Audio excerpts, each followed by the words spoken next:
15 years before the hijack of the national budget, in a lavishly decorated castle, a chilling scene unfolded. Families of 5 were bound to chairs, their fear-stricken eyes meeting Mr. Admirer, a man in his early 40s. He observed with morbid fascination as his longtime rival endured torture. "Finish them," he ordered Mark Gabriel, his right-hand man. Without hesitation, Mark Gabriel raised his gun, and in a single, ruthless act, the family met their tragic end. Meanwhile, in another part of the city, Mitchell was in her kitchen, her hands soapy from washing. Her elder brother hurriedly answered a ringing phone, his face tensing with urgency.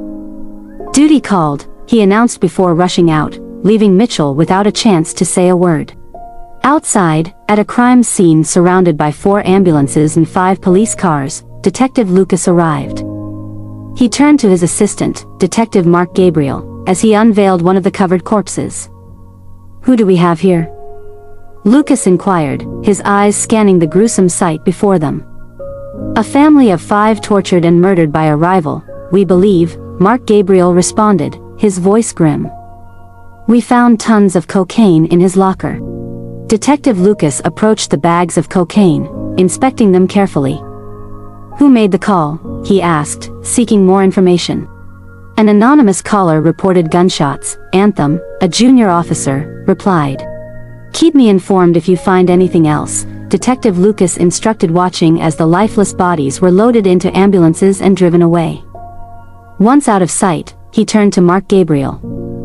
"Let's get some coffee," he suggested.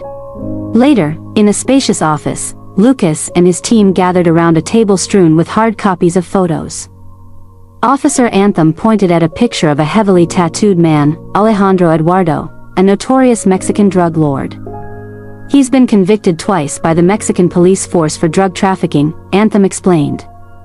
"His men attempted to break him out of custody, leading to the deaths of 12 policemen. They were apprehended at the airport while attempting to flee to Africa. Eduardo was sentenced to life imprisonment, but it's believed he had a shady deal with prison warders who helped him escape with a fake ID and name, pointing at another photo displaying a man named Arturo David, a gold merchant.